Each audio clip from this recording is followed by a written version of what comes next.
But over the years, the expectation from banks was to start being responsible not just for impersonation, like, hey, you're the bank, you're supposed to know the customers. So if someone impersonates the bank and kind of hits your customers, please protect them.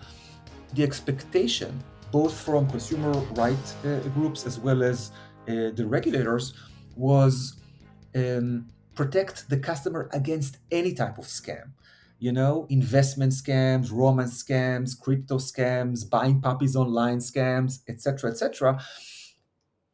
To a point where now banks in the UK, for example, are expected to reimburse customers. Yeah. And the new legislation is basically saying you're going to be liable for all of it.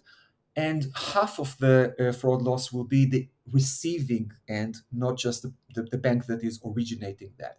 So, Right. And in the US, by the way, starting June 30, Zelle is going to also enforce liability for the receiving bank, 100% for the receiving bank. which is going to be interesting. Let's actually understand what's going on here, right? So you're a bank.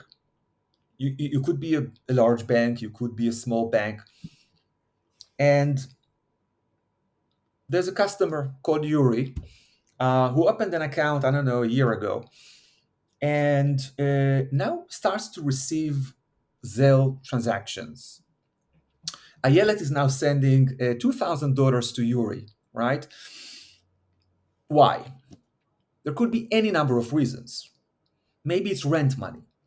Maybe it's a gift. Maybe I'm doing a fundraiser. There are so many possibilities, right?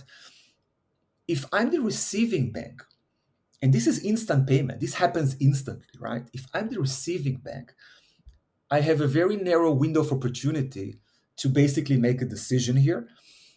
And it doesn't have too many signals, right? Because it's not related to online banking. It's not related to, these sort of things.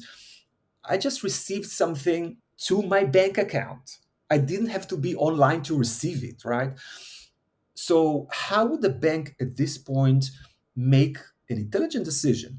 Let's say that they have transaction monitoring and they have data sharing. Zelle is an amazing network. It's operated by early warning systems.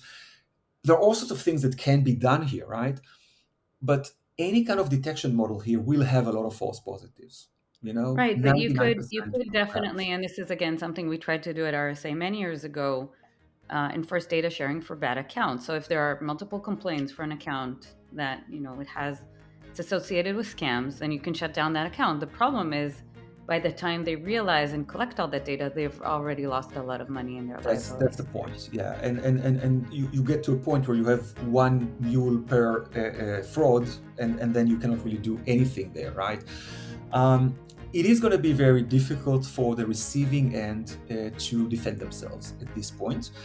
And I Right. think beyond that, so if you think about it again, you have the originating bank where at least you can see something going online, right? So there might be some signals, especially if this is impersonation. Less so if it's something like a romance scam or investment scam or these sort of things. It's going to be less obvious, right? But certainly when you receive money and you're supposed to be liable for a fraud if this was fraud, that's going to be very tricky.